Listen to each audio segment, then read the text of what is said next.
from Jackson, Missouri, number 15, Riley Stafford.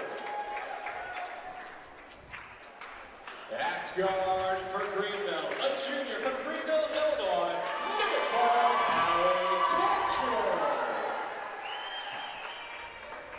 At guard / forward for Fontbonne, a sophomore from Greenville, Illinois, number 22, Riley Pickett. At guard for Greenville, a junior from Lebanon, Illinois, number 14, Abigail Reinach. At guard for Fontbonne, a senior from Hazelwood, Missouri, number 23, Courtney White. At forward for Greenville, did you do the game at Fontbonne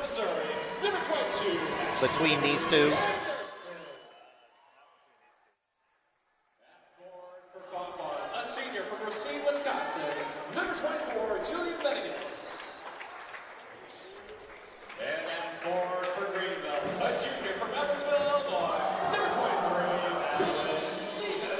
The starting lineups are complete. We're just about ready for basketball at the historic H.J. Long Gymnasium. With Doug Faulkner, I'm Shane Holsey, and we welcome you to the Panther Sports Network, powered by collegecast.com. We'll run you through those starting lineups just in case you missed them.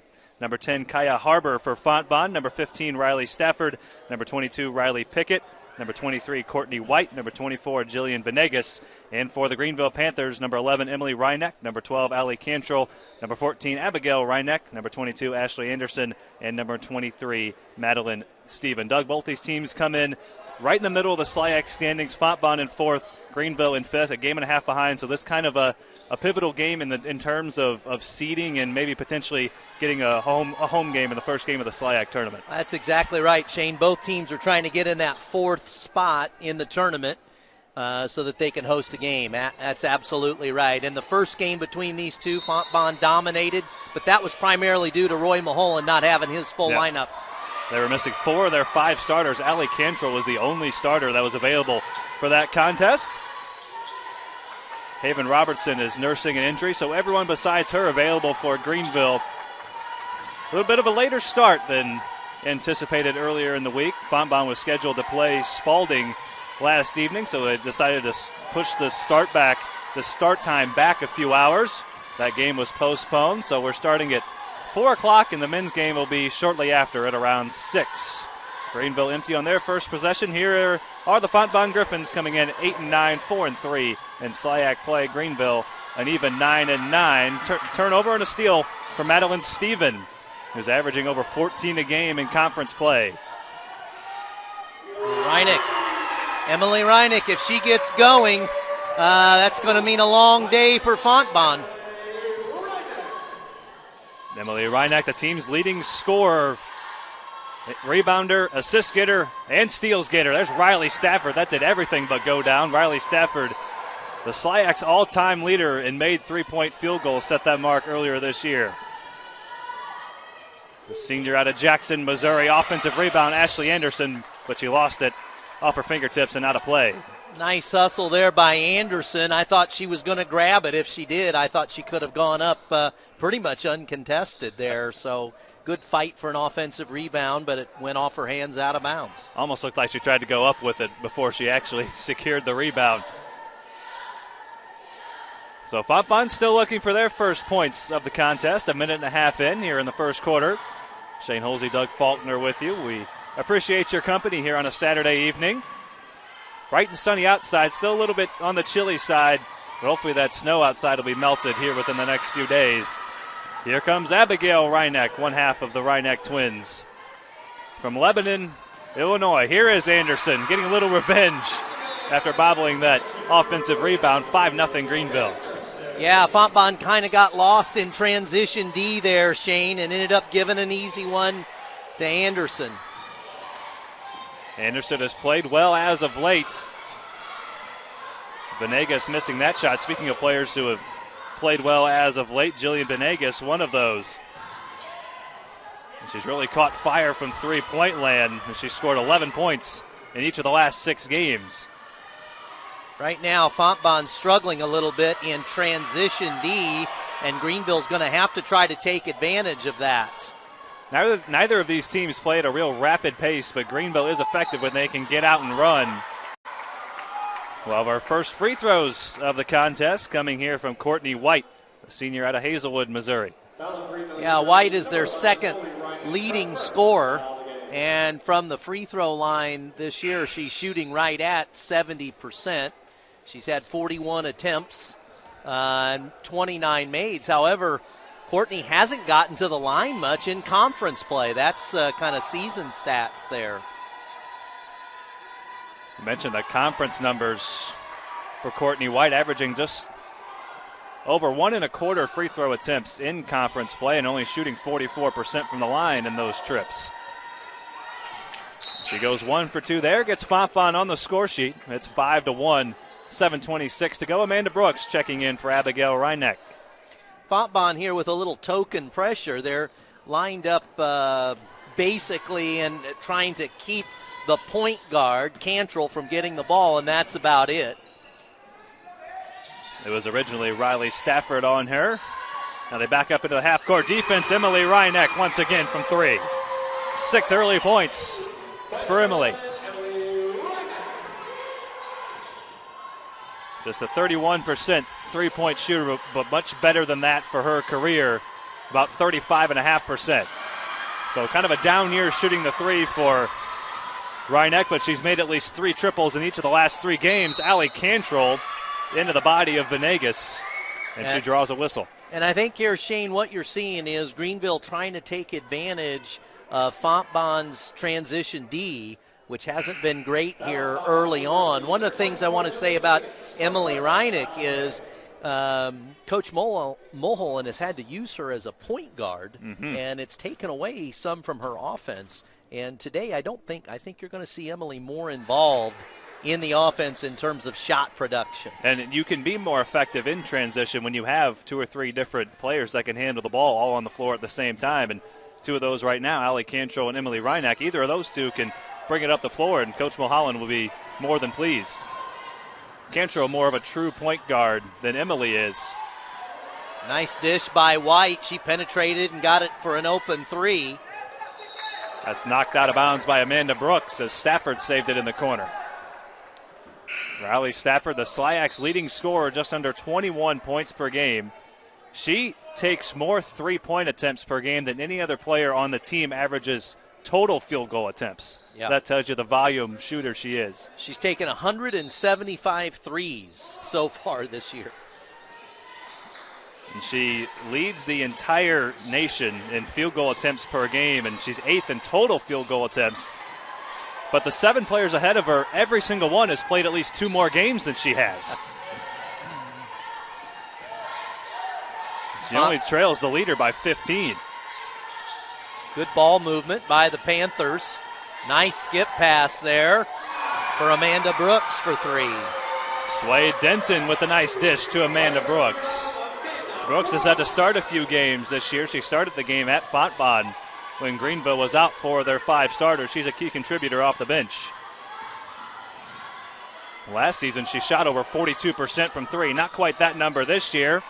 Peyton Morris cleaning up the glass. She's had a nice season as of late, especially in the rebounding respects. 12-1 Greenville. Here, 5:40 to play, and Emily Reineck adds to that lead. Well, 14-1. Yeah, Coach Mulholland has to be pleased with this start, Shane. Absolutely, against a conference rival at home from just across the river in St. Louis. And they came in a game and a half behind Fontbonne in the standings. So you look at the 4 and 5, you think, well, they'd play each other anyway, but that home court, especially in postseason play, is so pivotal. That's why this game is so important. Really, whoever wins this game, Greenville will be a half game behind, but they'll inch that much closer and have a chance to really make up some ground on Fontbonne. And if you look at the schedules, Greenville's already played Webster twice, and it looks like Webster's probably going to win the conference, and I say that not just because of the current standings, but if you look at the scores, Webster's had their way with just about everybody. My point being that Greenville has played some tougher teams here early. I think Fontbonne has the tougher of the 2 schedules. And speaking of Webster, they're now 17-0. They just beat Westminster on the road. They aren't even ranked in the top 25. How is that even possible? It's 17-0. How is that? That's just beyond me how that's even feasible. But That's not our place to judge. We're not the ones that get the votes. Right out of the timeout, coach from Fontbonne put something in play for Pickett. She drove and hit a driving shot, and then that's a three-pointer from Greenville. Greenville's a little warm from the outside right now. A little warm, I think, is putting it lightly. They made 4 threes already. Speaking of threes, there's Jillian Venegas. In the first 11 games of the season, she attempted 28 threes and made just 3 of those. However, in the last 6 games, she's attempted 38 threes and made 15. That's 39.5%. She has caught fire as of late in conference play, averaging over 14 a game in SLIAC play. Fontbonne trying to increase the pace here, and they're taking advantage of it. They've come out after that last timeout and scored 7 straight points, and now White's going to the line to try to make it 9, cutting into that Greenville lead. Not sure what Coach said there in the timeout, but it had an impact. How many times do you see that? A team calls a timeout, then all of a sudden they go on an 8-10-0 run. It's like it's almost automatic sometimes. White misses the three-point chance, and Swain Denton tracks it down in the corner. She made a 3 just moments ago. Reineck to Reineck. The connection not quite working to perfection there. That was Emily to Abigail. Abigail missing the 3. Riley Stafford foul. That's foul number 4 against Greenville in this quarter. And that was on Denton, Sway Denton on the foul. That's her second. So Denton will exit. Madeline Stephen back in. So all 5 starters back out on the floor for the Greenville Panthers. For Fontbonne, Haley Busher has checked in, the junior from St. Clair, Missouri. Other than that, their other 4 starters out on the floor. 4 minutes to play here in the first quarter. White does a nice job penetrating and then kicking out. Busher missed that 3 off to the right and out of bounds. You know, when you talk about this Courtney White, when you look at her stats, I was curious about him, Shane, just because she's only really taken 51 threes on the year, and watching her play here, she's a good penetrator and does a good job kicking out to her teams. Sometimes she plays second fiddle to Riley Stafford, but she is a very efficient scorer, averaging 14.5 per game and shooting 54% from the field. Charge called against Ashley Anderson. So Fontbonne making a little bit of a run here. They've cut it to 9 with just over 3.5 to go in the first quarter. It was 14-1 Greenville right out of the gates, and then Fontbonne called a timeout. And since then has inched a little bit closer. They tried to force it into Busher, but is eventually taken away. Here is Abigail Reineck, dishing it out to Steven for a triple.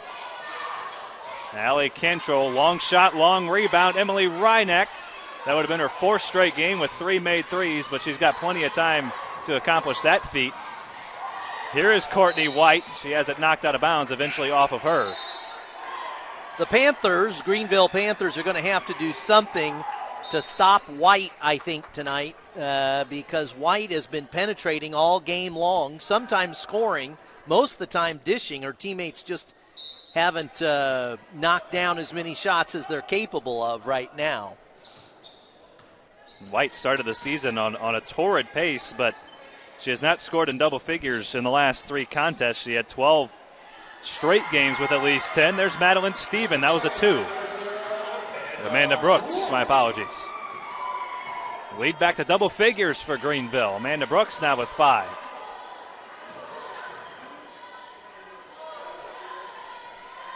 Riley Stafford still not on the score sheet, but that will change undoubtedly. Here's Venegas. Offensive rebound, Kaya Harbor. Amanda Brooks, the foul. Yeah, you can't afford that. You don't want to give Fontbonne second and third opportunities and then commit a foul. That is Greenville's 5th foul here in the first period. And with that 5th foul, Kaya Harbor will go to the free throw line for 2 shots, where she is 76% on the year. As a team, Fontbonne shoots at about 67%. Greenville a little bit better, 71%. If you're up over 70% at this level as a team, that's a pretty good mark. Second one goes in and out. Ashley Anderson cleaning up the boards. 2:22 to go in this first quarter. Greenville up 10. Emily Reineck has made a couple of threes. She leads with 9. Amanda Brooks with 5 off the bench. Here she is. She has played some key minutes for the Panthers this year. We got a held ball. That was a very liberal whistle. Yeah, Venegas was right there on the cut and held her ground. And according to the official, didn't move in to the Greenville player, and it ended up being a jump ball. So Fontbonne's done a nice job kind of holding down the Greenville attack after that 14-1 start early. And since it was 14-1, Fontbonne has outscored the Panthers by 4 and eaten back into this deficit. Abigail Reineck is fouled on her way to the hoop. Well, I think that's what Greenville wants to do and can do against Fontbonne. They're a deeper squad, and if they are able to move the ball up the floor quickly like they did when they got the 14-1 lead, I think they're going to have some success. But when Fontbonne's able to slow the game down in the half court, they're pretty effective. Abigail Reineck virtually automatic from the free throw line. She's missed just 2 free throws all season, 24 for 26. 92% is Abigail Reineck from the foul stripe. And Abigail has really improved her offensive game coming into her junior year, and that's been a big help to Coach Mulholland and the Lady Panthers. And she's started the last 4 contests. She had just 3 starts before that, and she's been a key part off the bench and starting for these Greenville Panthers as they have finally gotten healthy, at least for the most part. Haven Robertson unavailable today, but other than that, they're back to full strength. Wasn't the case the last time these teams matched up. It was a very large victory for Fontbonne, but it wasn't the same Greenville squad they're facing today, and it's showing so far.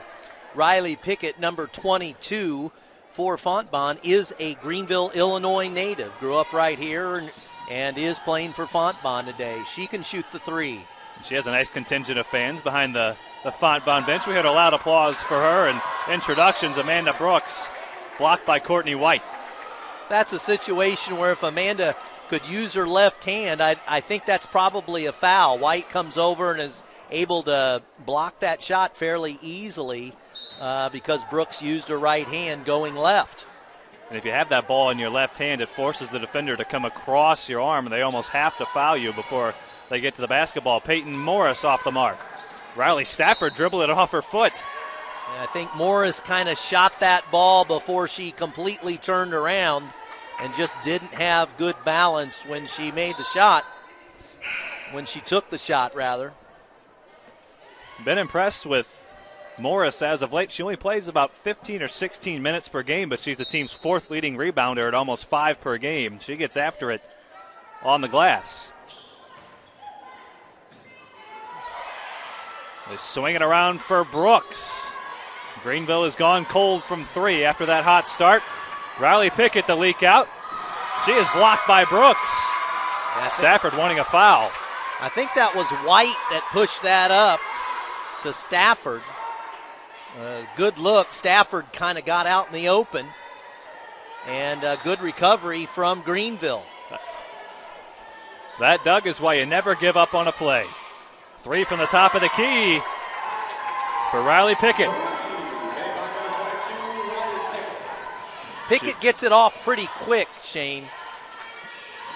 That was a lightning quick release there. She was wide open. Madeline Stephen going to work on the block. And a hustle foul committed against Amanda Brooks. That's her second.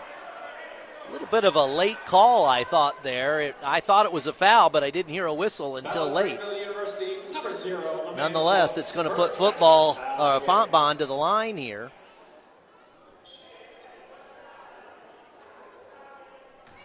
This is Kaya Harbor, 76% from the line, her second trip. Went 1 for 2 on the first one. Greenville got off to that hot start, and Fontbonne's, since that time, has really been able to keep this game close. There's White. Missed the easy one. Team's leading rebounder, almost 9 per game, getting on the offensive glass. Now Greenville can hold for the final shot if they so choose. I'm surprised Coach Mulholland isn't asking for one shot. Maybe he has, and I didn't see it.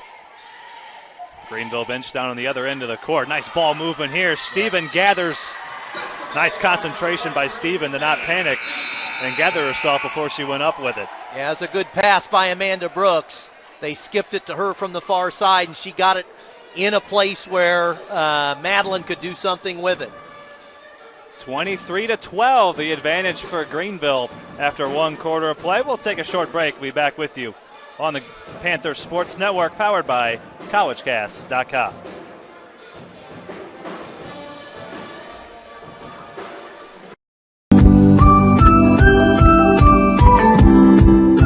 Out there are possibilities.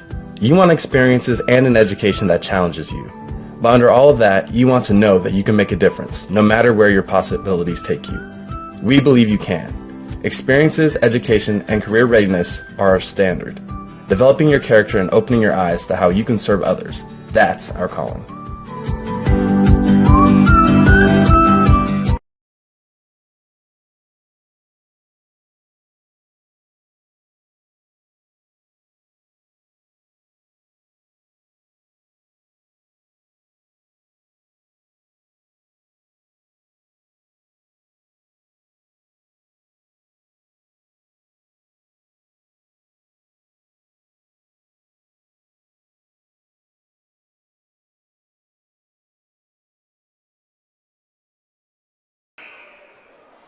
$11 points the advantage for Greenville after one quarter of play. It was a torrid start. They led 14-1 at one point, but Fontbonne inched their way back, got within 9 towards the end of the first quarter, but a bucket right before the first quarter buzzer by Madeline Steven pushed the lead back to double digits, bodies flying all over the floor. Riley Stafford eventually on the deck with it, and Fontbonne wins a jump ball.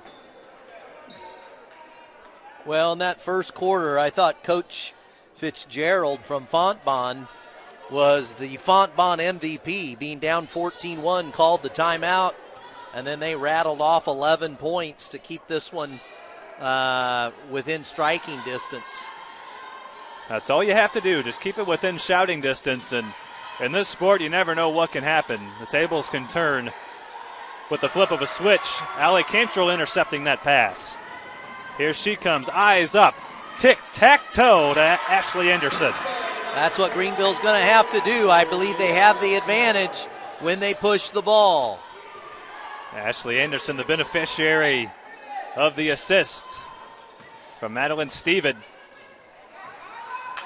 Now Fontbonne finds themselves trailing by a baker's dozen, but not before Riley Stafford drains one from Lebanon. Riley Stafford way out there from that one. Greenville's done a nice job with her early in this game. Madeline Steven, confident shot, a little bit too strong. The three's not falling as of late for Greenville. They made 4 early ones and have gone cold since. Sam Foppe. First points for the freshman. Just like that, Shane, it's a 7-point game. 2 quick threes by Fontbonne. Now you knock down a couple of shots, you never know. That's why Fontbonne is never out of the game with the plethora of three-point shooters they have on the squad. Emily Reineck with nowhere to go with it. She backs it out with 8 to shoot, gives off for her twin. I think Greenville needs to look inside a little bit. Cantrell to the hole. No good. Look at Fontbonne trying to push it up. Stafford, a little bit dangerous pass. Cantrell almost intercepted it. Now she does poke it away. The defense by Allie Cantrell, spectacular here in the last minute or so. Cantrell was the only regular starter that played against Fontbonne the last time these teams squared up. There's Emily Reineck, now 4 straight games with 3 made triples. She's up to a dozen. Greenville up to that 10-point lead, and all of a sudden everybody is firing from three-point range. This is what Greenville's been doing most of the day, is getting it up quickly. Sam Foppe forced to foul Abigail Reineck. And Reineck will head back to the free throw stripe where she has missed just 2 all season. I do think Greenville has a little bit of an advantage with Meredith and Anderson inside, particularly with when Venegas is out. And how can Fontbonne use that to their advantage? Well, I think they're going to shoot the three. What I do think Greenville has been able to do so far is contain Stafford. Even Stafford's made three was, as you said, from the next state over. That was from across the river. The lead back to 11 for Greenville now. They've led by as many as 13 on multiple occasions. Here is Courtney White probing. 10 to shoot now for the Griffins. White again. Cantrell with active hands. Cantrell does have good hands, and she's got good vision. She's kind of quiet out there defensively. She makes a lot of those plays that you don't notice. A lot of deflections, and she's just in the right spot at the right time defensively. Almost like a Panther, just kind of stalking around, eyeing that basketball. She has a couple of deflections and a steal in this quarter. Peyton Morris, mid-range J. And that time Peyton got herself squared around, Shane, and just had a nice, good touch to it, but she was well balanced when she took the shot. And it was her first shot attempt. You pointed it out that she wasn't really square to the basket. She did a nice job of setting her feet and rising up and hitting that 10-footer. Lead back up to a baker's dozen for the Panthers. Courtney White sees an open lane, takes it, wild shot. Offensive rebound, Lauren Smith.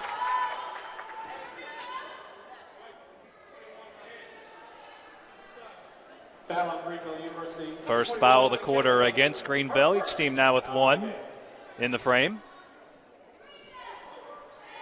6:05 to go, second quarter. Shane Holsey, Doug Faulkner with you. And Doug, we were talking before the game. You've held a variety of roles here at Greenville. You currently teach in the sports management department and have been athletic director, have coached both basketball teams. So what better person to have on here to give some insight about all things Greenville than you yourself, Mr. Faulkner? Well, thanks, Shane. It's been a great 3 decades for sure. Michaela Bundren off the bench.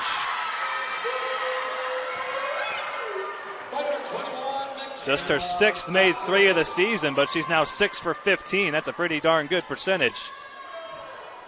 I think that's a welcome surprise for Greenville. Foppe will try her luck again. Bundren with a nice box out, eventually into the hands of Steven. Madeline Steven, you don't see her leading the break too often. Good pass. Cantrell will try. Nice ball movement by Greenville. Yeah, they made the extra pass there, Shane, and that led to a wide open 3. I think, sometimes that's overlooked. You make that extra pass, and oftentimes it just leads to a really good shot when you do that. Pass up a good shot for a great shot, especially in transition. That's where you can get a lot of those open looks, and the unlikely characters maybe with Bundren and Cantrell making those last 2 threes. Absolutely. Cantrell can hit the 3. She's a little conservative in taking them sometimes. In fact, I know Coach Mulholland would prefer she take a few more shots, but she tries to be a point guard, and that's where she is in her heart. So she's always trying to distribute to somebody else. Has a 2-to-1 assist-to-turnover ratio, just over 3 assists per game. Only trails Emily Reineck in that category. The Cantrell, you mentioned it, she can shoot the 3. She shot 40% last year from downtown, just 22% this year, but she is a more than capable 3-point shooter, and Coach Mo, you mentioned it, probably wants her to shoot a little bit more. Well, I think she got a good look that time. She got a really good look. It was a nice pass there that led to just what I want to say is Cantrell had good balance, very open for the shot. She's going to knock that down 40% of the time.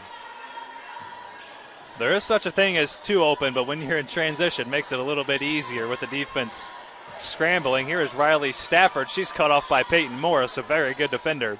This is the largest lead at 19, and it stays there. Good box out by Abigail Reinette. Greenville can push it into the 20s.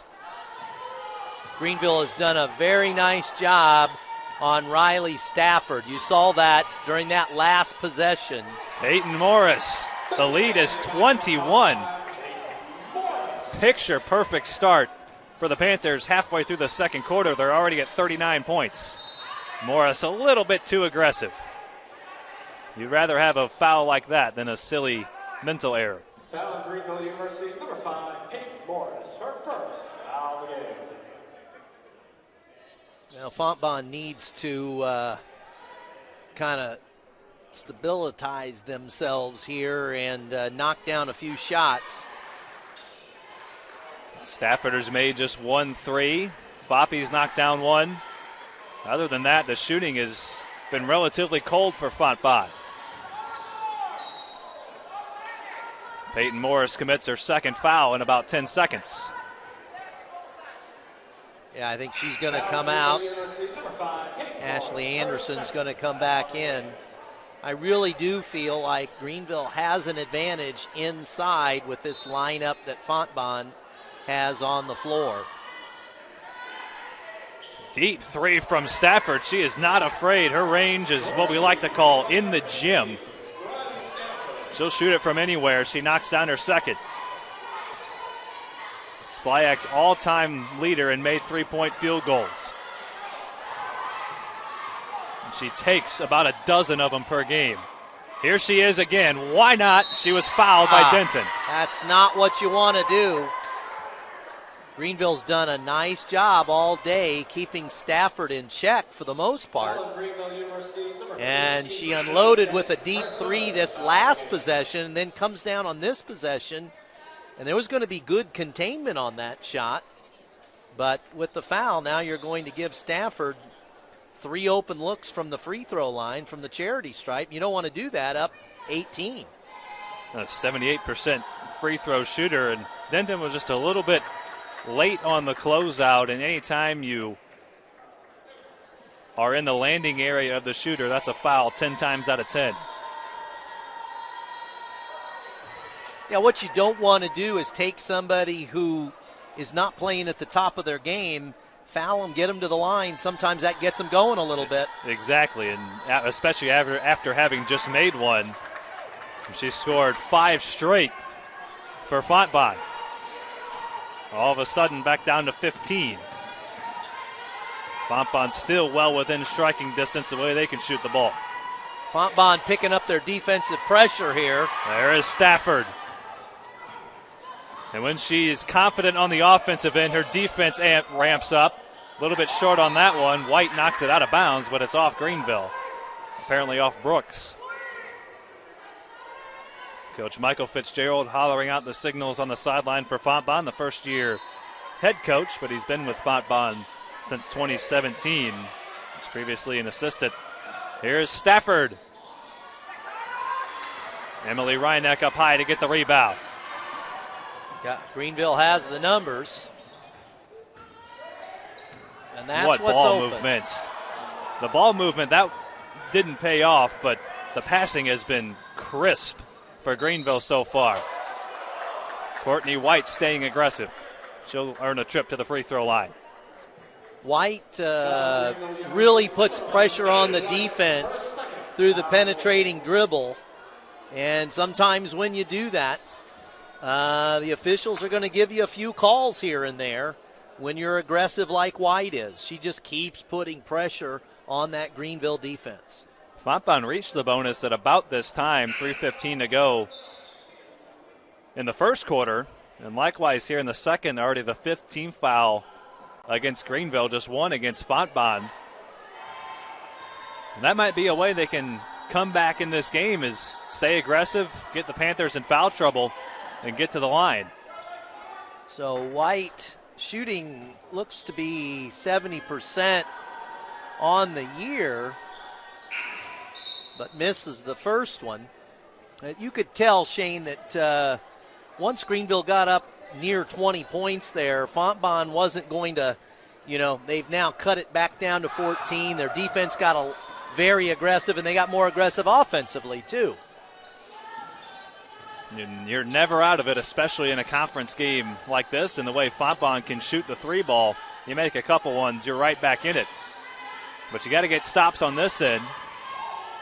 Ashley Anderson, high off glass, way too strong. A little bit of a forced shot. Yes, Anderson's got to get herself under control before she puts it up. Looked like she was determined to get that shot up. White, still aggressive, fighting in amongst 3 Panthers. Eventually, Steven brings it across. 2.5 minutes to go in this first half. Fontbonne eating into this deficit a little bit. Giovanna Oliva fouled on her way to the basket. Yeah, the officials might have bailed her out on that one. There wasn't a lot of space for Giovanna to go. But Fontbonne really aggressive there.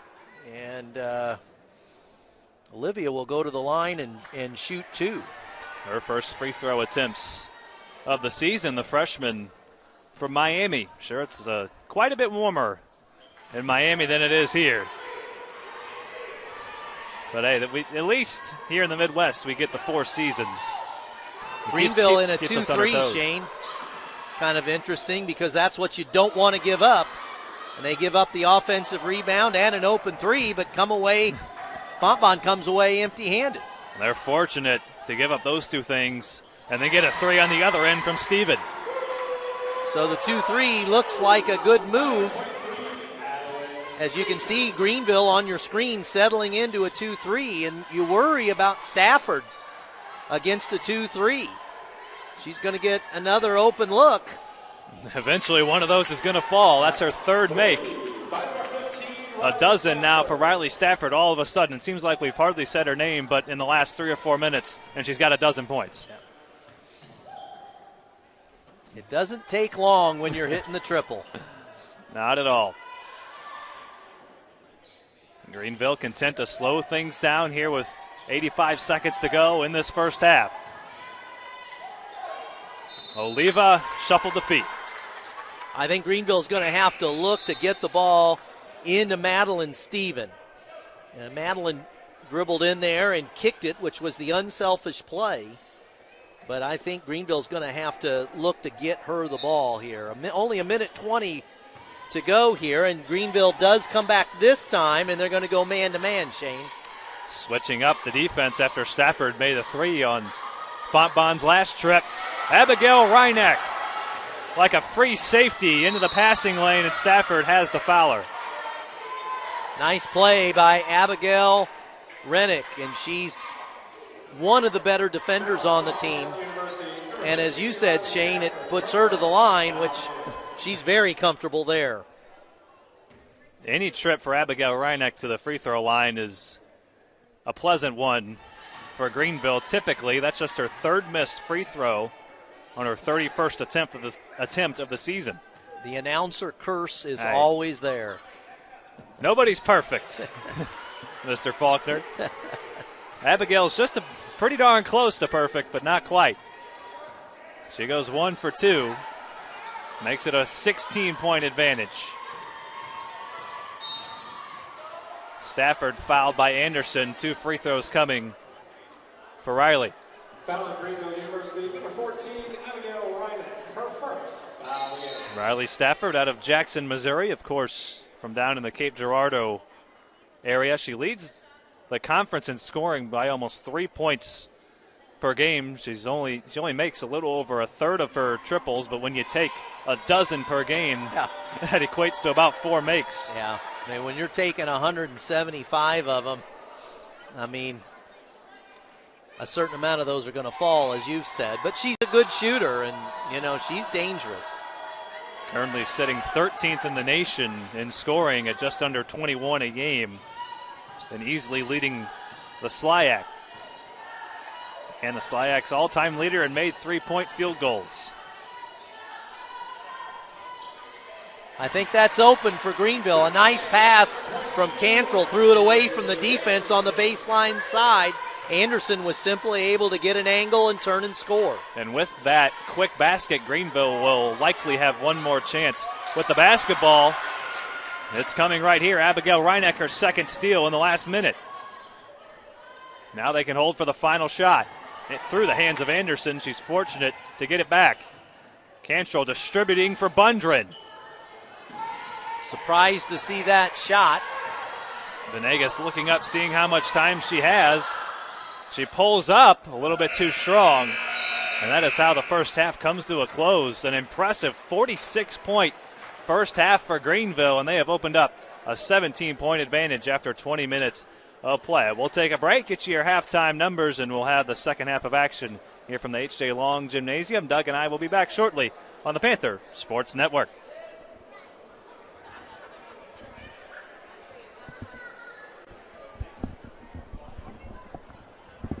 Get some stats.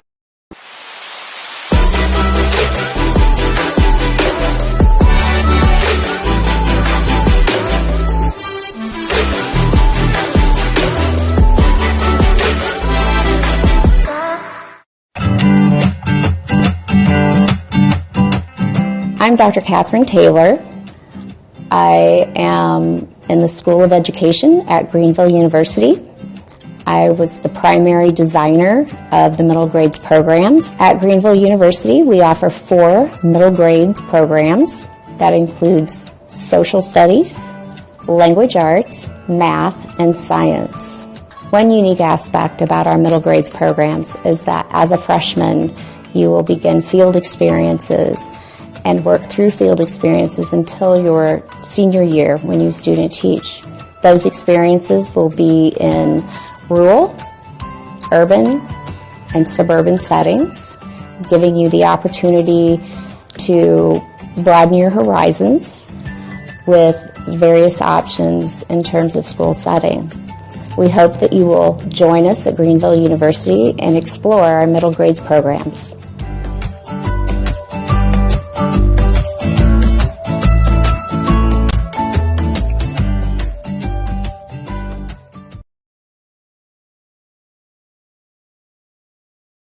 Hi, I'm Laura Schaub. I'm a professor of early childhood here at Greenville University and the program coordinator. One of the main things that sets us apart is our 300-plus practical experience hours. Starting their freshman year of school, they are in the classroom getting practical experience and until their senior year. And I will also say our dual major. If you declare early childhood, you will also receive a major in elementary education. I teach the student in the classroom and for the career. They learn about developmentally appropriate practices. They learn about child-centered classrooms. They will learn how important play is in the classroom, and they will also learn to engage families in learning of their children. I am so passionate about early childhood.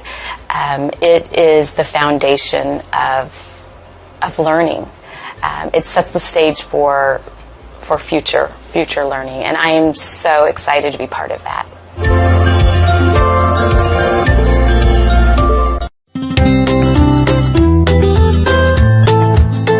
I'm Dr. Catherine Taylor from the School of Education at Greenville University. I am the primary instructor for secondary education majors. Our secondary education major allows students to select one of many areas to be their content area. We offer English education, history education, physics education, chemistry education, biology education, and math education. A unique feature of our program is that the secondary education major can also major in middle grades. giving them a dual major that they can complete within 4 years. Another unique feature of our program is that freshmen immediately begin field experiences, and those carry through to the senior year. Those experiences are completed in diverse settings, including rural, suburban, and urban schools. We hope that you will come and explore secondary education at Greenville University.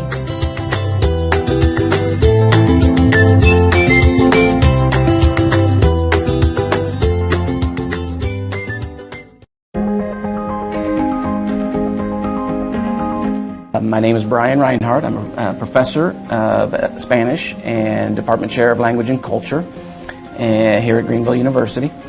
And coming to Greenville is a great opportunity for students to really interact with our professors. Myself and my colleague, Dr. Mauricio Nava, who's a native of Mexico City, really enjoy not only interacting with students in the classroom, which is wonderful, but also have opportunity both in our places on campus. We have places where we can meet, one of them being the Casa Cultural, and oftentimes, which has a full kitchen, and oftentimes we'll gather there and have meals, Latino meals, Mexican meals. He's being a native of Mexico, particularly likes to prepare some pozole for the students to come and enjoy. So, but oftentimes we find ourselves gathering with students, helping students out in different ways, whether that be coming over to homes, but really kind of trying to get our Latino and Hispanic populations involved, not only with and among themselves, but also with our Spanish students. So it's a great opportunity to interact outside of the classroom as well. But inside the classroom, what you find is that we are very interactive and hands-on learning with the students, and very participatory. So it's not lecture-based material when we deal with Spanish. It's just total interaction, both with students and with professors.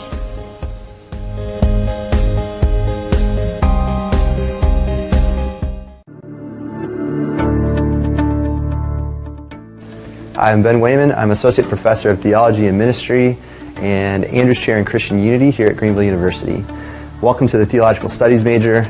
At Greenville University, we are welcoming and inviting students who are interested in being courageous and careful and humble about their inquiry about God and the world.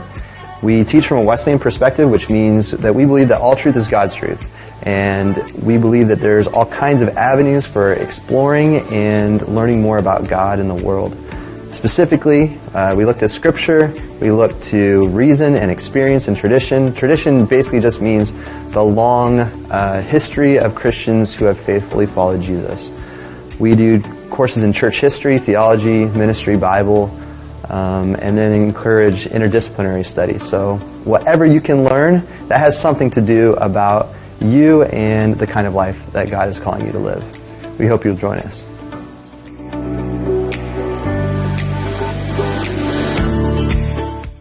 At Greenville University, we believe you are more than a test score. Earn up to a $19,500 annual scholarship just for being you. No test score, no GPA requirement. Panther Preferred, a character-based scholarship that sees you for you. Learn more at greenville.edu.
Nothing, huh? Not now.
Back with you on the Panthers Sports Network. Shane Holsey, Doug Faulkner, 17-point lead at halftime for Greenville. We welcome you back. 20 minutes to go here in the first leg of this doubleheader between Fontbonne and Greenville. A pivotal game in the SLIAC standings. Fontbonne sitting in fourth, Greenville in fifth. 1.5 games behind Fontbonne. So if they were to win this, it would be just a half game back for that fourth spot, which would host the 4-5 game in the SLIAC tournament if the season were to end like that. Riley Stafford and the Fontbonne Griffins with the basketball to begin this second half. We were having some issues with the live stats here in the building, so we will keep you updated as closely as possible. We know Emily Reineck and Riley Stafford each had a dozen points in that first half. And a 17-point advantage for Greenville, who started off, Doug, scorching hot from three and caught fire again there late in the first half. Well, I think this first 5 minutes are going to tell us an awful lot about the second half. They usually do. These first few minutes of the second half pivotal sometimes in deciding these games. Greenville a chance to extend their lead. Fontbonne a chance to stay in it. Madeline Stephen making sure they can't. Yeah, Madeline had a very average first half for her. I think if she gets going, it could be a long rest of the game for Fontbonne, especially with Greenville up 20 here. Stephen, a 35% three-point shooter this season, making another one there. Hand check foul called against Ashley Anderson. A little ball screen over there on that side, and it got White matched up with Anderson, which is a good matchup for Fontbonne, and Anderson just isn't able to stay with White on the drive. And White, not only is she physical, she's also quick and can get to the basket, and she's a great distributor of the basketball as well. Very good all-around player for Fontbonne. Does a little bit of everything, including scoring, which she does at about 14.5 per game. Stafford trying to put a little pressure on Cantrell here. One Reineck handing off to another. This is Abigail. Long skip past Cantrell, penetrating, looking to dish off to Stephen for another triple. Boy, Greenville can shoot the lights out like this. As we reach postseason play, the rest of the SLIAC better watch out. Yeah, you know, Greenville just hasn't been able to have its roster in place. And there's a counter three by Pickett. Threes raining down here in the second half. Two made for Stephen. There's one for Riley Pickett. A much better shooter than that 32% mark would indicate. Emily Reineck getting to the basket at will. Everything falling for Greenville. Nice little pass to the post and then a backdoor cut, and it was wide open. Fontbonne extending its pressure, and that ended up hurting them. That pass from the high post to a cutting wing backdoor is pretty basketball when it works. And in that game against Fontbonne, the Griffins won by 42, but we've talked at length. Greenville was far from full strength, and even though they weren't at full strength, Coach Mulholland was not very pleased. He was open to us prior to the game after that against Westminster right here at the H.J. Long Gymnasium. He wasn't real pleased with their effort as they lost by 42 without a bunch of their big-time guns, but I'd say they turned the tables on the Griffins in this one. Foppe missing from 3. There's White on the offensive glass. She's fouled on the floor. You're going to have to keep White somewhat contained. She's the energy bus for this team. She's their best penetrator. She makes the most happen, even on the boards. She's very active. So you don't want to start giving her a little life. That's Pickett. Foppe on the offensive glass. May have been fouled by Morris. Coach Fitzgerald definitely thinks so. It was either blocked or Morris got a piece of the arm. Stafford gets a deflection. Here's Venegas. Stafford into the body of Morris. That's what Stafford, not only does she shoot the 3 ball well, she is excellent at drawing fouls. She'll go back to the line where she's 78%. You know, Shane, just when you think Greenville's going to kind of push it out there, it's been that way the entire game. Fontbonne seems to be able to keep enough pressure on, make enough critical shots to where, hey, they're still within range. And if you're Greenville, you have to keep the foot on the gas pedal. You can't let up now. You can't give up offensive rebounds either. Courtney White. 17. This is a large lead, but far from insurmountable. Allie Cantrell forcing the issue. Coach Mo probably wants her to shoot more, but maybe not that kind of shot. Morris stepped out of bounds. Cantrell, that's out of her game right there. She's usually doesn't penetrate like that and try to force one up. That's not what she usually does. And Coach Mulholland, not liking what he sees, calls a timeout here. That's a good timeout. You can tell Coach Mulholland could sense Fontbonne was maybe about to go on a run. They had the momentum, although down 17. We saw it in the first half. They were down big like this, made a couple of threes, all of a sudden made it a 10 or 11-point game, and were within striking distance. Since it was 14-1, Fontbonne hasn't gotten any closer than 9.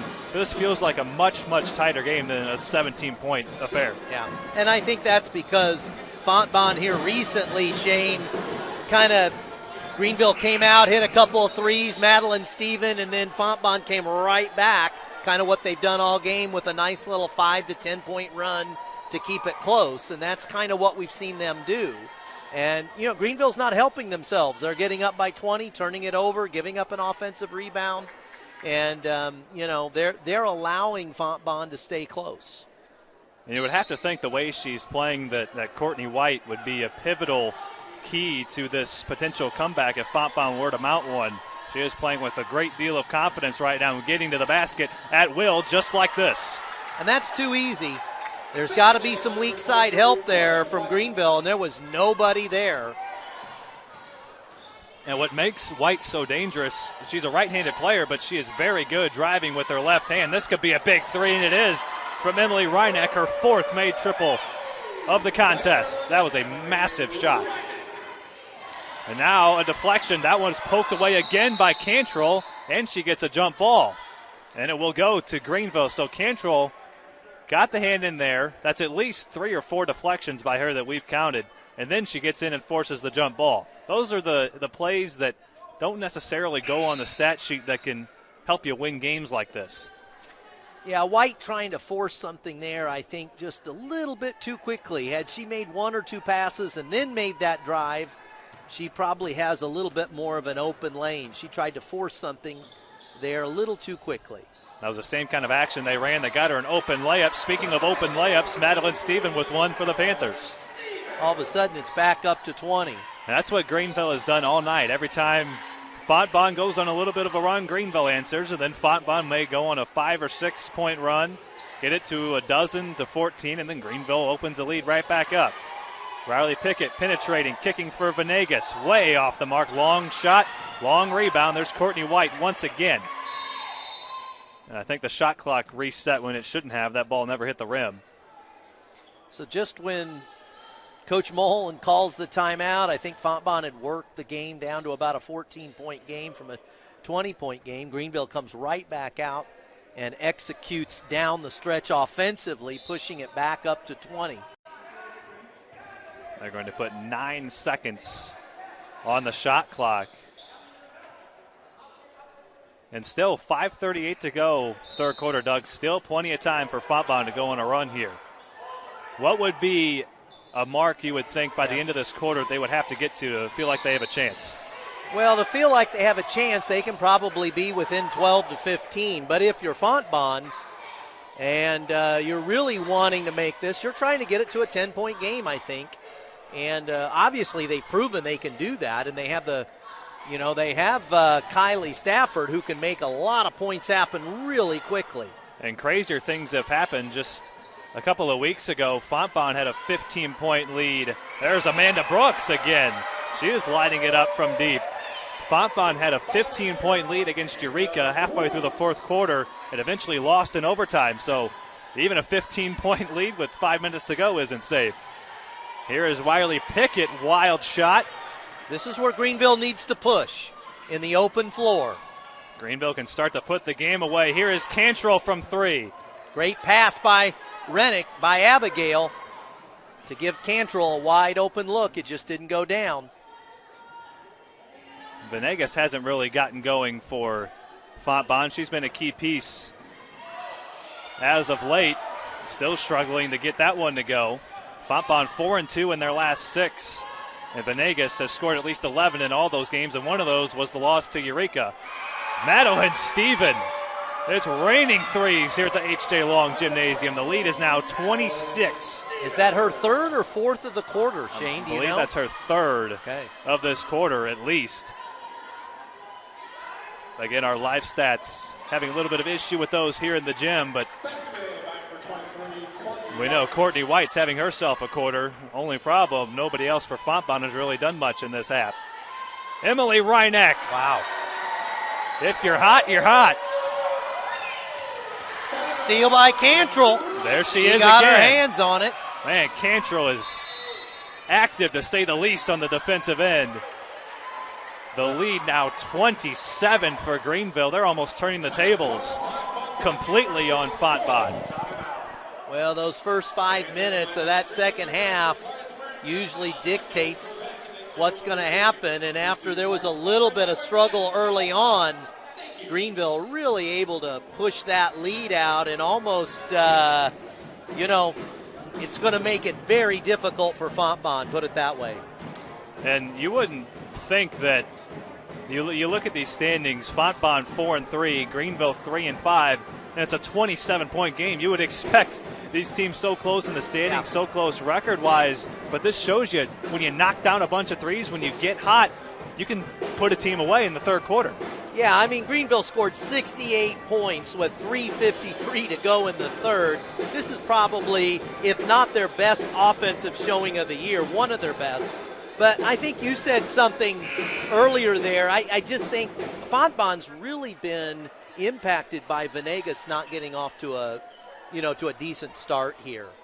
They really need her to play well. That three-headed monster of Stafford, White, and Venegas really needs to be clicking, I think, for Fontbonne to have a good shot to stay competitive here. It's really only been a one or maybe two at times headed monster. Stafford got hot for a little bit of a stretch, made a couple of threes, got to the line, and other than that stretch has been relatively quiet by her standards.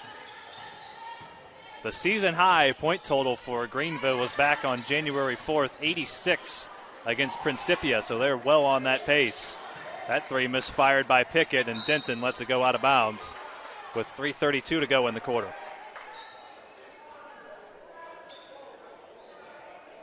Again, we are unable to provide you up-to-the-minute statistical information. We typically rely on the live stats. For that, makes it a little bit easier on us, but they're having some issues with that down at the scorers table, so hopefully we'll get those things ironed out. Denton has it ripped away by Venegas. Fontbonne in desperate need of a massive run. Abigail Reineck can't save it as it goes over the end line. Well, it was a nice bounce pass into the post. There just wasn't anything there. Fontbonne collapsed on it, and where they were able to get the steal. 24 to shoot for Fontbonne. They swing it all the way around to the inbounder Stafford. She has made Two triples, 3 by our count, a dozen points, 3 free throws as well. If you're Fontbonne, that's exactly the shot you were looking for there, Shane. But I'll tell you what, this Courtney White does not give up. She's in on almost every play. She is a stat sheet stuffer. Stafford, well, she's made a couple from out there. And she's not shy to let it fly, and Coach Fitzgerald will live with that. At this point in the game, sometimes you don't want to chuck up a bad one, but if anyone's going to shoot it from out there, you'd rather have it be Stafford. In Greenville, at least that I've seen this season, covering a handful of games, this is the most efficient, well-oiled offensive performance I've seen from them this season, and they've gotten after it on the defensive end as well, causing a lot of deflections. Emily Reineck hits the roll. Good pass by Ashley Anderson. She dribbled deep and then was able to kick it to Abigail. But Greenville's on fire from three-point range. And it seems like when you're shooting the three ball as well as they are, those rolls go in your favor. They're now up 30. Again, Fontbonne beat Greenville by 42 at the Maybe Gymnasium earlier this month, but Greenville was without 4 of their starters. So now with a 28-point lead, that's a 70-point swing, Doug. Yes, unbelievable. Good ball movement by Greenville. It's a good pass by Amanda Brooks. She hits the next one over. Passing up a good shot for a great shot, and Emily Reineck pushes the lead now to 31. Like to get some stats when we get a chance on what Greenville shot in this quarter from 3. There's Riley Pickett off the mark, and Fontbonne watching the game slip away from them, now down 31 points. It seemed like after we said, hey, what does Fontbonne need to cut this to? There was a 17-point game at the time. All of a sudden, Greenville just went on this blazing run, and they've all but put this game away. Yeah, and it's mostly been from the 3 line. Oh, Amanda Brooks has made a few. Nice pass. Boy, how about the passing from Greenville today? We don't have the assist numbers, but they have had to assist on, I would guess, about 3/4, if not more, of their buckets. Fontbonne trying to force the issue. Ashley Anderson comes away with the rebound. A minute to go in the third quarter. Greenville looking for more. 76 points here with still a minute left in the quarter. Abigail Reineck doesn't quite get the roll her sister did from that spot on the floor. I want to remind everybody we'll have the men's contest coming up shortly, and to say that'll be a high-scoring affair would probably be an understatement. There's one more pass there, a good one for a great one by Fontbonne, but Stafford just has not been able to get anything going here in the second half, and now commits a foul out of frustration, I think. She has not scored in this quarter, still stuck on a dozen points. She's had 3 or 4 real good looks. They just haven't gone down for her. And sometimes it's one of those days. I mean, in a 33-point game, it's a little bit exaggerated, but sometimes the other team's just making shots and you're not. Sometimes that's what it comes down to. And Greenville has made plenty more than Fontbonne has today, leading by 33 points with 30 seconds to go in the third quarter. Greenville well on their way to going over 500 overall and getting to within half a game of Fontbonne for 4th in SLIAC play. I talked with Coach Mulholland before the game, and his goal is to get in the top 4 to host that first round seeding in the tournament. There's Cantrell getting another hand on the ball, and I just think that when you look at Greenville's schedule the rest of the way, and I think it's going to be feasible for these Panthers to get in the top 4, especially with this win against Fontbonne. Their toughest test the rest of the way will be a road date with Westminster on Wednesday. Other than that, 2 games against Spalding, 1 against Eureka and 1 against Blackburn. The half-court heave coming up short at the buzzer. A 30-point advantage for Greenville. Doug and I will be back for the fourth quarter. 10 minutes to go.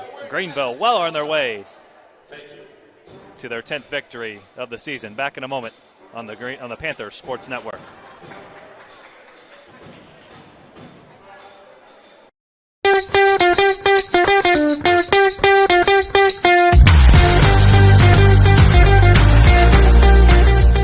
We're a small school that believes you were uniquely made for a big purpose, and we want to help you pursue it.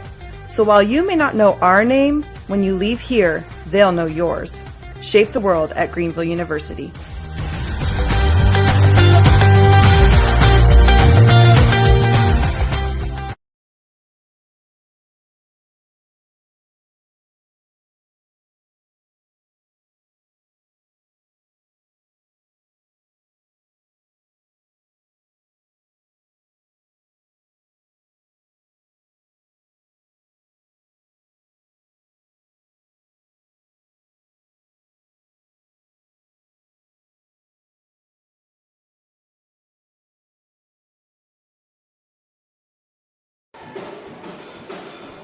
.30 advantage. That is not a typo on your scoreboard on the bottom of your screen. 76-46.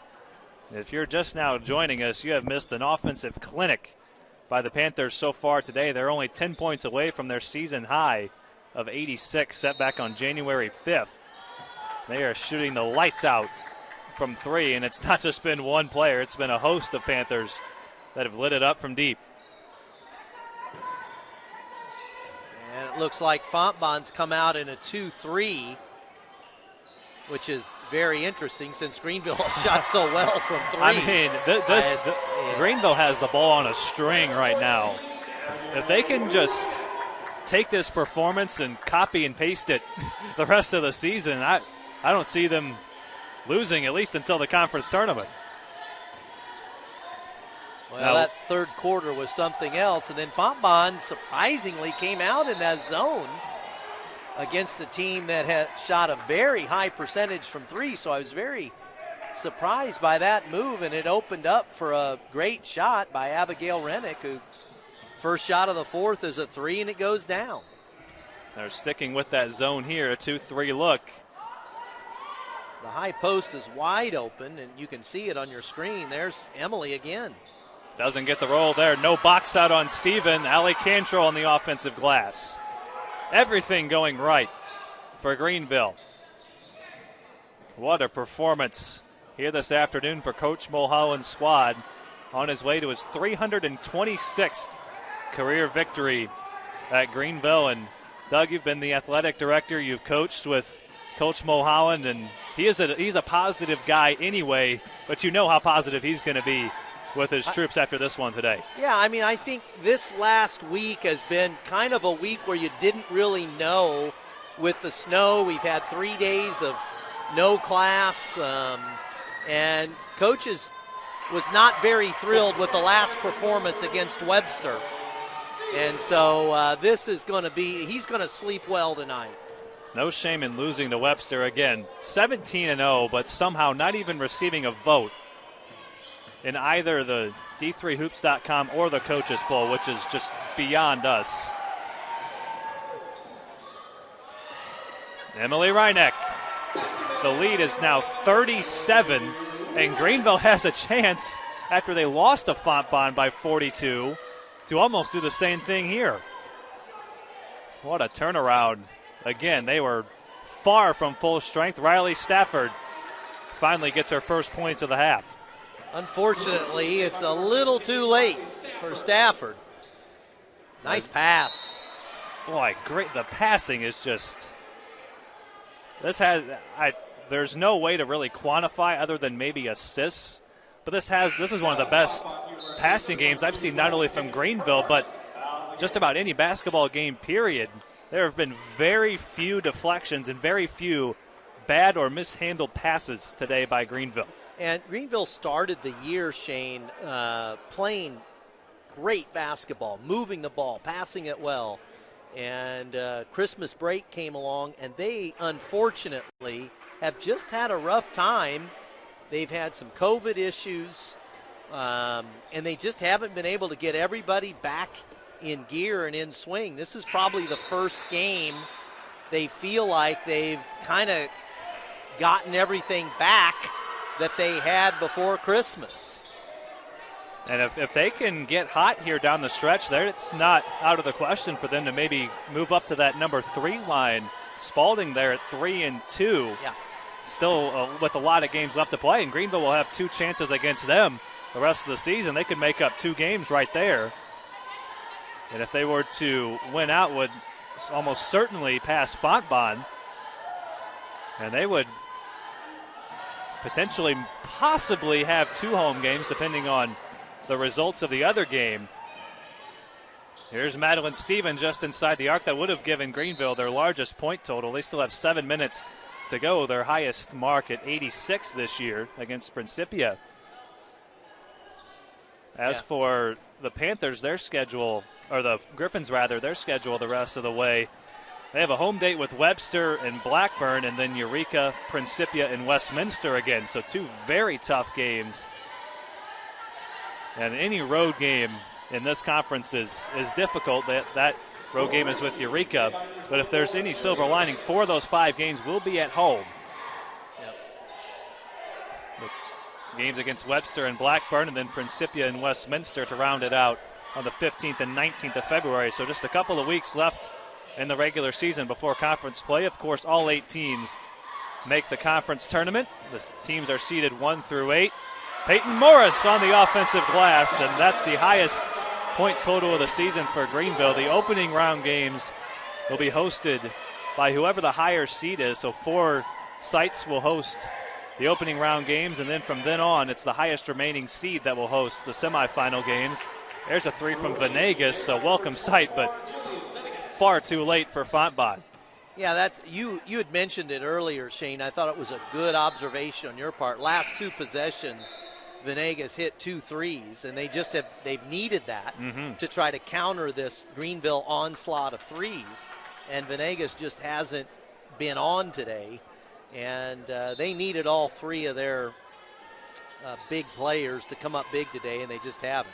Brooks with a foot on the line, and that we were talking about this before the game. We were looking at it, and probably the 3 best players, at least in our estimation, on Fontbonne, are probably better than the 3 best players on Greenville. But Greenville just has so much depth throughout their roster. They can go 9, 10, 11 players deep and really not lose a whole lot with their bench. And Fontbonne doesn't really have that luxury. Yeah. And I think that's been one of Greenville's problems, though. They rely on depth, and since Christmas, they haven't had that depth. And that's really made it difficult for them. They're only without Haven Robertson today, who's nursing an injury. But other than that, they're at pretty much full strength.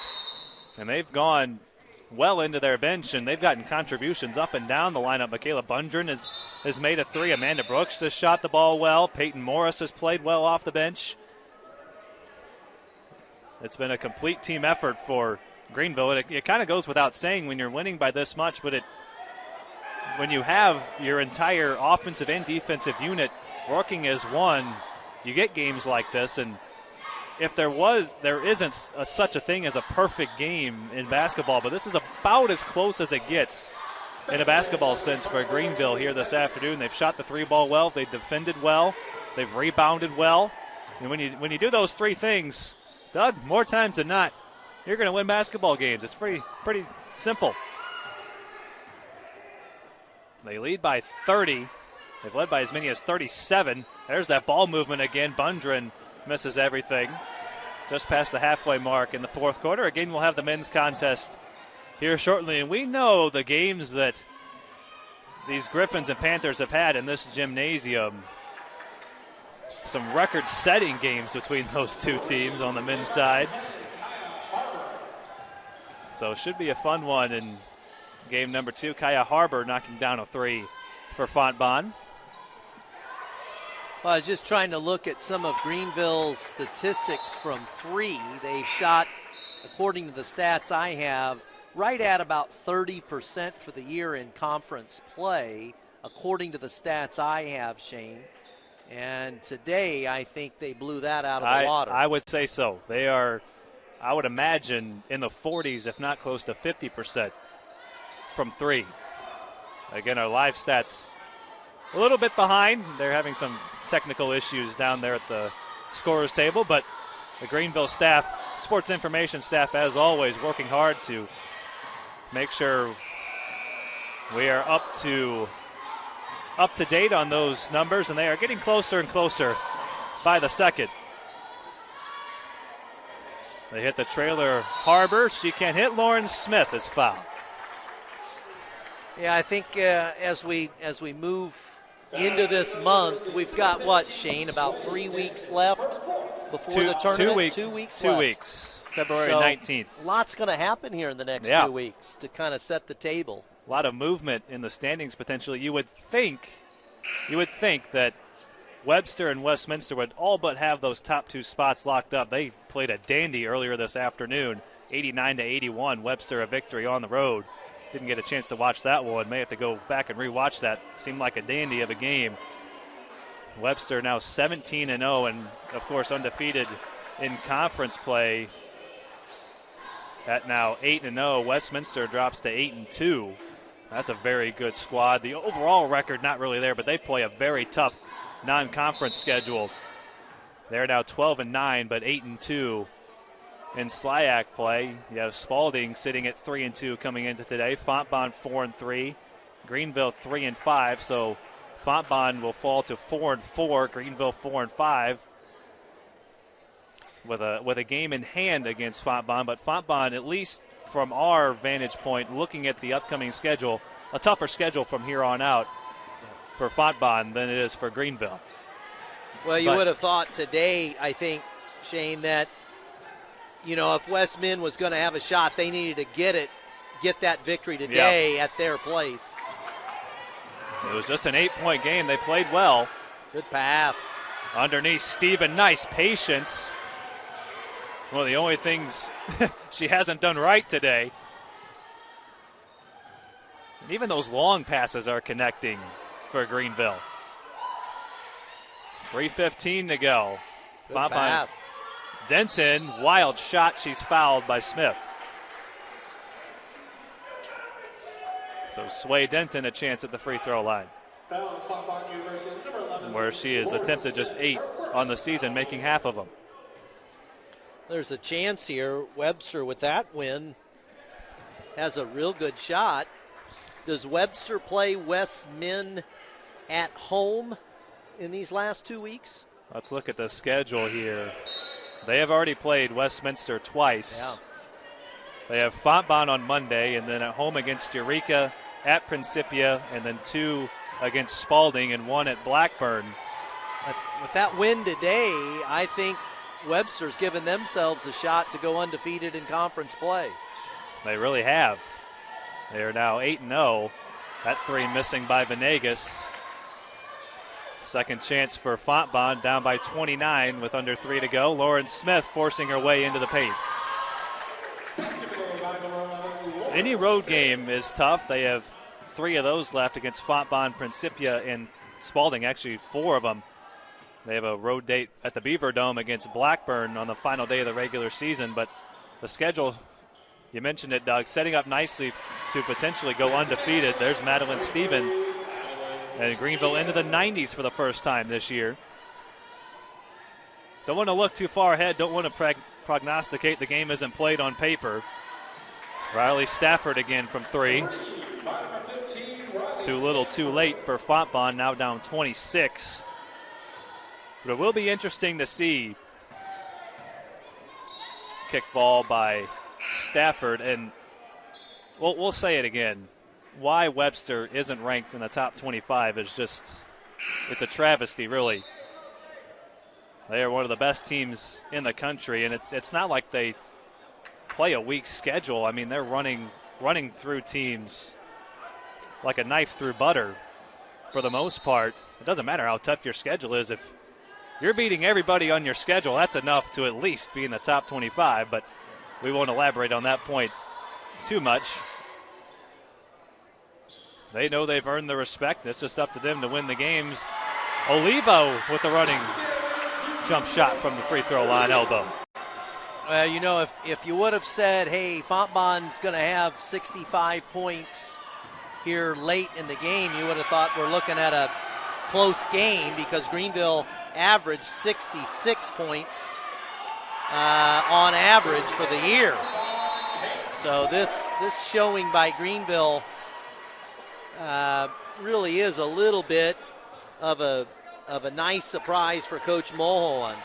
I'm not sure the last time Coach Mulholland would have scored 100 points in a game.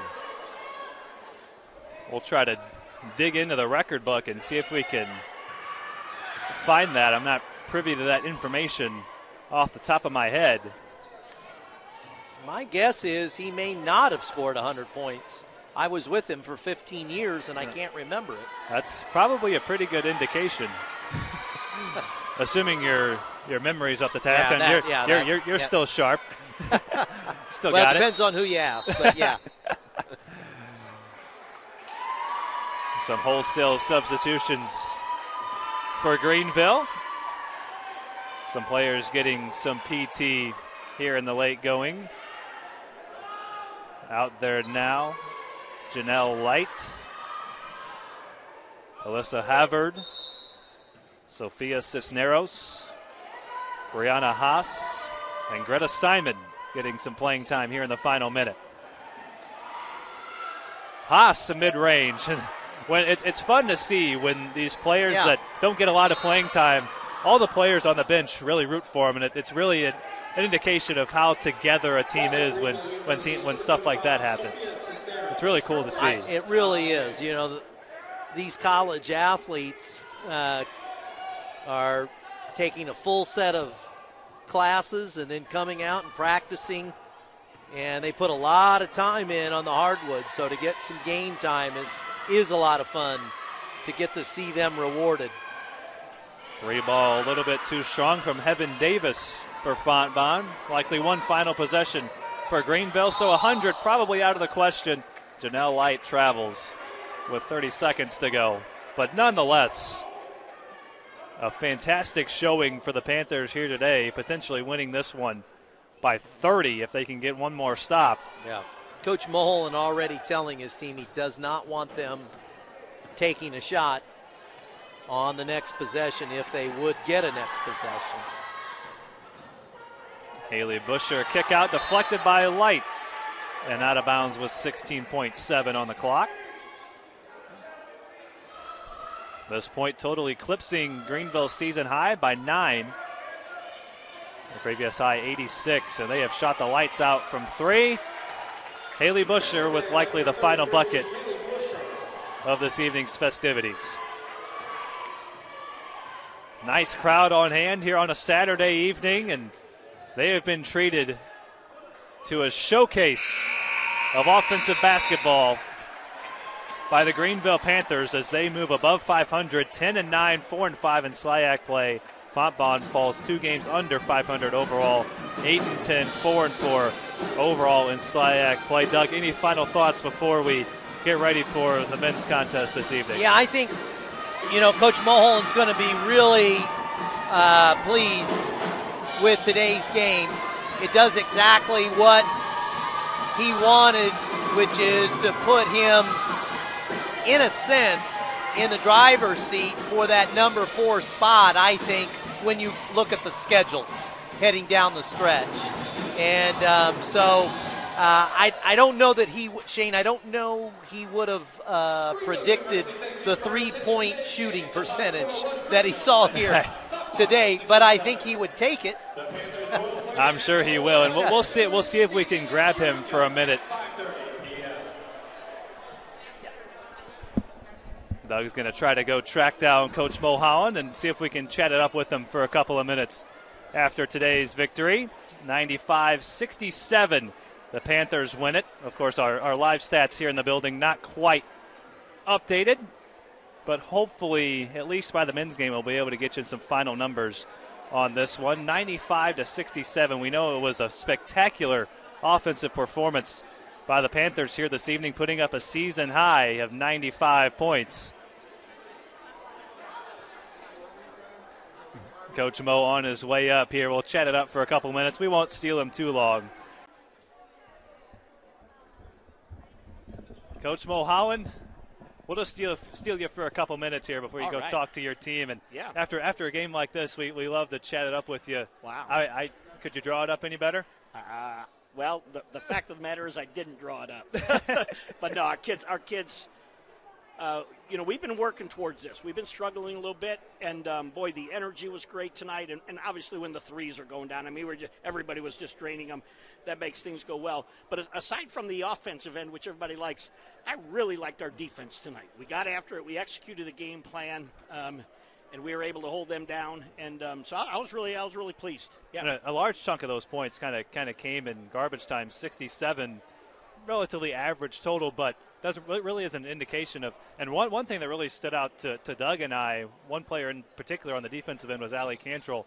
There was a stretch of, I think, 3 or 4 possessions in a row where she either got a steal or a deflection. That was kind of at a turning point in the game that was maybe Fontbonne can go on a run here, and you get stops on defense, make shots on offense, and kind of pull away. Yeah, I agree. And she just does a good job of reading the play, and she's kind of a little bit long and is able to deflect the ball and had numbers of those. But I think all around, I don't know how many Stafford had tonight, but I thought we did a good job. Even the ones she scored, we made her take from deep.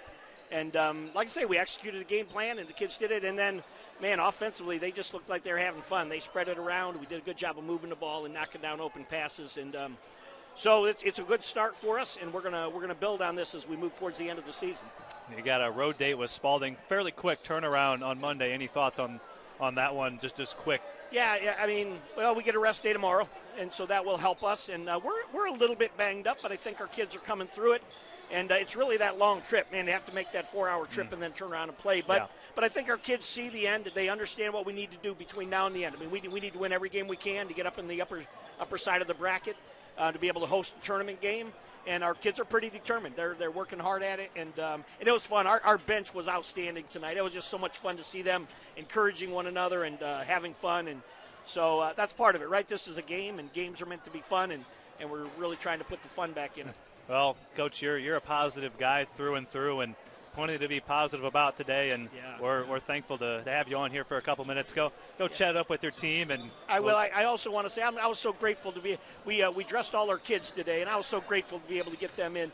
Some of those kids, they work so hard at practice. They help us, and for them to get in and get a few minutes, and for their teammates to be able to cheer them on, that's just a great thing. So we were really excited about that as well. That's something we made note of there in the final minute when Brianna put up that shot. The bench was off their feet. We wish Breezy would have knocked it down, because you just saw the place go wild. They just love her, and rightly so. And so that was a lot of fun. All right, well, Coach, we appreciate it as always, and go get them on Monday. Great, thank you. That is Coach Roy Mulholland on the postgame show, and Doug and I will wrap things up here as we get ready for the men's game. 95-67, your final from the H.J. Long Gymnasium. Doug and I saying so long for now. We'll be back for the men's contest here in about 15 minutes or so. Have a great rest of your Saturday. Stay safe, and we'll see you next time.